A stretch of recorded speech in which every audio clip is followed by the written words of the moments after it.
네, 할렐루야. 6월 5일 금요일 짱목과 말씀 수다 시간인데요.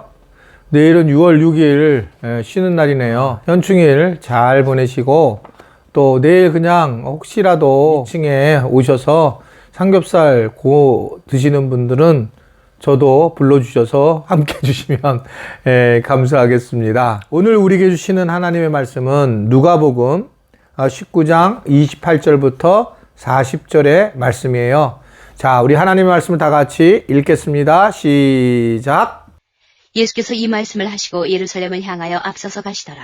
감람원이라는 산의 벳바게와 베다니에 가까이 왔을 때에 제자 중 둘을 보내시며 이르시되 너희 맞은편 마을로 가라. 그리로 들어가면 아직 아무 사람도 타보지 않은 나귀 새끼에 매여 있는 것을 보리니 풀어 끌고 오너라. 만일 누가 너희에게 어찌하여 푸느냐 묻거든 이렇게 말하되 주가 쓰시겠다 하라 하시매 보내심을 받은 자들이 가서 그 말씀하신 대로 만난지라. 나귀 새끼를 풀 때에 그 임자들이 이르되 어찌하여 나귀 새끼를 푸느냐 대답하되 주께서 쓰시겠다 하고 그것을 예수께로 끌고 와서 자기들의 겉옷을 나귀 새끼 위에 걸쳐놓고 예수를 태우니 가실 때에 저희가 자기의 겉옷을 길에 펴더라. 이미 감람산에서 내려가는 편까지 가까이 오심에 제자의 온 무리가 자기의 본바 모든 능한 일을 인하여 기뻐하며 큰 소리로 하나님을 찬양하여 가로되 찬송하리로다 주의 이름으로 오시는 왕이여 하늘에는 평화요 가장 높은 곳에는 영광이로다 하니 무리 중 어떤 바리새인들이 말하되 선생이여 당신의 제자들을 책망하소서 하거늘 대답하여 가라사대 내가 너희에게 말하노니 만일 이 사람들이 잠잠하면 돌들이 소리 지르리라 하시니라.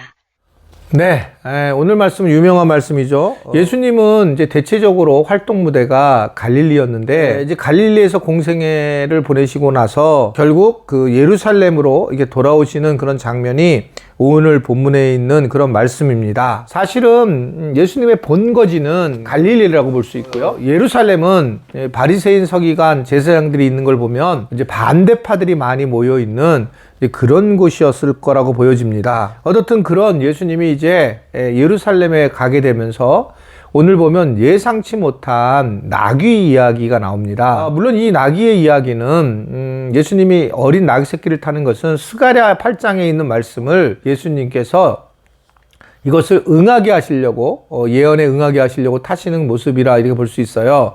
즉 메시아는 나귀를 타고 온다라고 하는 거, 그것을 이제 예수님이 메시아임을 드러내는 장면이 오늘 이제 본문의 내용의 말씀입니다. 오늘 근데 이 본문의 내용을 어디에다 초점을 두려고 하고 있냐면 오늘 묵상은 어린 나귀의 주인에 대해서 조금 우리가 묵상을 하면서 오늘 묵상거리를 좀 생각해 보고 싶어요. 사실은 이 나귀 임자는 어땠습니까? 오늘 31절의 말씀을 보게 되면 31절의 말씀을 쭉 밑에 써 있을 거예요.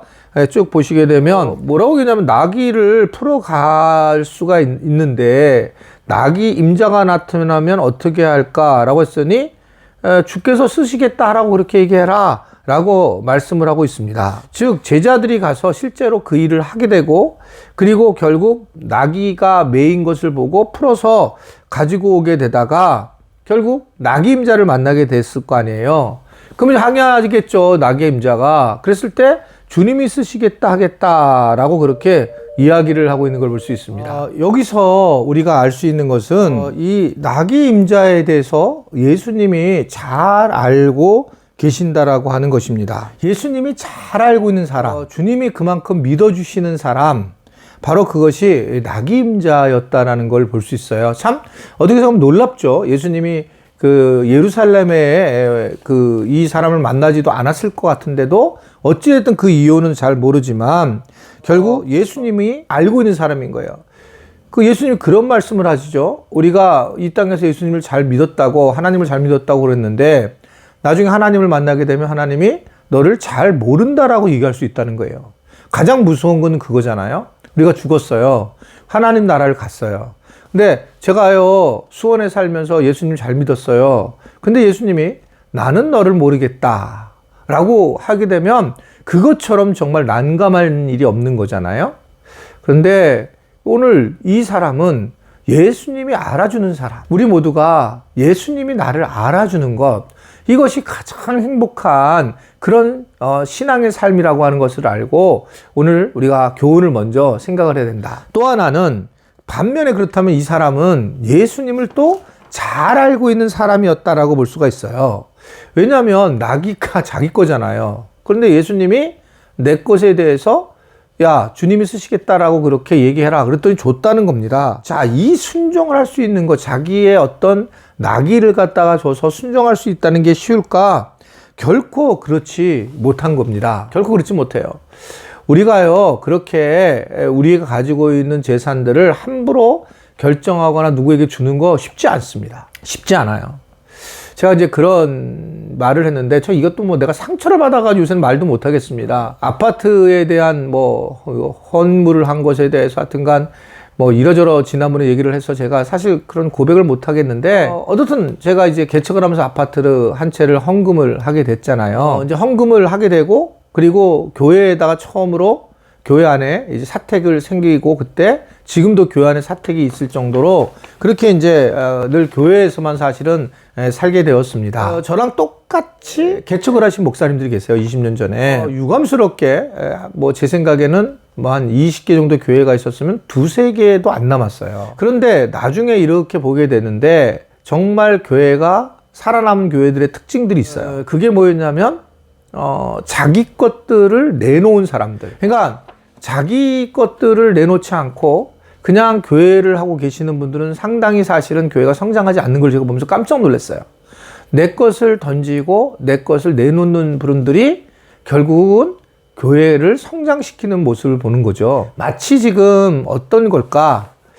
지금 이 주인, 나귀 주인이 자기 것을 내놓는 모습을 보는 것은 결국은 이것은 큰 믿음의 모습이고, 그가 하나님의 일에 크게 참여할 수 있는 그런 모습이라고 우리가 생각할 수가 있습니다. 이것은 주님을 사랑하지 않으면 할 수 없는 일이잖아요. 그러니까 결국 이러한 대가를 지불하는 것 자체가 그것이 믿음이고 그의 삶의 어떤 모습이라 이렇게 생각할 수가 있습니다. 저도 하나님의 은혜로 이렇게 지금까지 개척과 건축을 하고 이 자리까지 왔는데, 생각해보면 정말 우리 주님이 하신 거라고 생각해요. 이게 맨 처음에는 제가 한 거라고 생각했어요. 솔직한 얘기를 해요. 근데 시간이 지나면서 이것은 제가 할 수 있는 게 결코 아니다라는 것을 개인적으로 알게 되었습니다. 아마 이 나귀 주인도 그러지 않았을까? 또 하나를 우리가 나귀 주인을 통해서 깨달을 수 있는 부분은 뭐냐면, 그는 이름이 없는 제자였다는 거예요. 사실은 이름이 찾으려고 해도 찾을 수가 없다는 겁니다.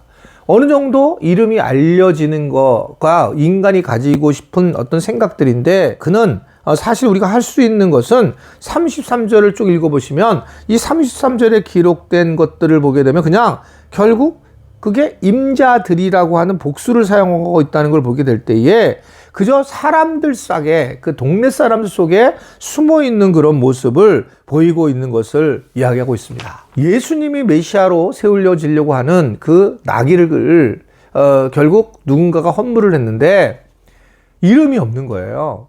어떤 이름이 없고 그 이름이 없는 걸 통해서 하나님께 영광을 돌리는 모습을 볼 수 있습니다. 사실은 이제 뭐 우리가 본래 하나님 앞에 헌금을 할 때도 마찬가지예요. 사실은 이게 여러 행정적 상황 때문에 이름을 써야 되지만, 본래는 자기 이름을 하지 않고 쓸 때에 자기가 들어가고 주님만 영광을 드러낼 수 있는 그런 상황들이 굉장히 많이 있습니다. 물론 그런데 이게 문제가 되는 거예요. 누간에 중간에 배달 사고도 되고 또 뭐 세금을 하는데도 그렇기 때문에 이제 써서 내야 되지만, 그러나 실질적으로는 매우 중요한 부분은 결국 이렇게 이름 없이 우리가 섬길 때에 진짜 하나님께 영광을 돌리는 모습으로 살아갈 때가 많습니다. 뭐 저희가 교회가 다른 교회 섬길 때도, 다른 섬을 섬길 때도 가능한 이름을 드러내지 않으려고 하는 이유는 그것이 진짜 주님을, 야, 이름도 없이 누군가가 일을 했다고 한번 얘기해 보세요. 그러면 이건 뭔가 하나님이 더 드러나요. 근데 누군가가 했다고 하면 문제가 생기는 거죠. 제가 얘기를 잘하는 부분이 11조를 누군가가 그런 얘기를 많이 했어요. 자기가 시골에 사는 교회다 하면 어떠냐. 저는 무조건 반대예요.